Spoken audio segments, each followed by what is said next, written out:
તો સુરતમાં કારના કાચ તોડી ચોરી કરતી આંતરરાજ્ય ત્રિચી ગેંગનો એક મહત્વનો સાગરીત ક્રાઇમ બ્રાન્ચના હાથે ઝડપાઈ ગયો છે।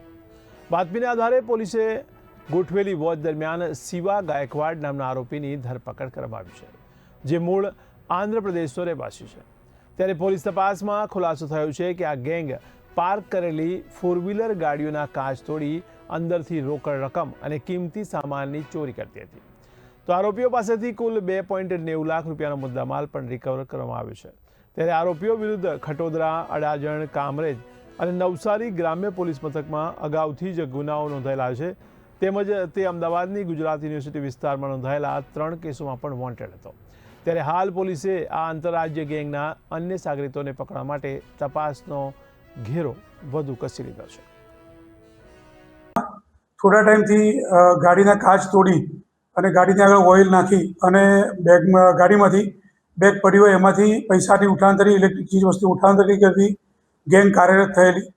જે કાર્યરત થતાં ક્રાઇમ બ્રાન્ચની ટીમો, અલગ અલગ ટીમો આ ગુના ડિટેક્ટ કરવામાં લાગેલી હતી।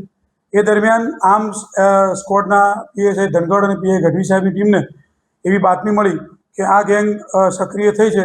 તો એ ગેંગને બાતમીના આધારે પનાસ નહેર રોડ ઉપરથી ઝડપી પાડવામાં આવેલ। ઝડપી પાડી એમની પાસેથી રોકડા રૂપિયા 2,90,000 તથા 14,000 મોબાઈલ એમ કરી 2,90,000નો મુદ્દામાલ કબજે કરવામાં આવેલ છે। આ ગુનામાં 2 આરોપીઓ છે, એક શિવા હનુમંતે ગાયકવાડ જે મૂળ આંધ્રપ્રદેશના રહેવાસી છે અને બીજો બાળકિશોર છે કાયદાના સંઘર્ષમાં, જેથી એનું નામ નહીં લઈ શકાય।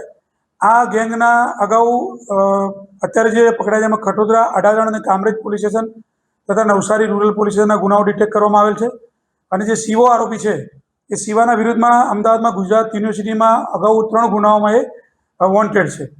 આ લોકોની એમો એવી છે કે ખુલ્લા પ્લોટ પડ્યા હોય, પાર્કિંગમાં ગાડીઓ પડી હોય અથવા રોડ ઉપર પોશ એરિયામાં રોડ ઉપર ગાડી પડી હોય અને એમાં કોઈ બેગ કે એવું દેખાય તો એ ગાડીનો કાચ તોડીને એમાંથી લઈ જાય છે। જો એ જગ્યાએ મેળ ના પડે તો ગાડી ચાલતી જતી હોય એમાં ઓઇલ ઢોળાયું છે આગળ એવું કહી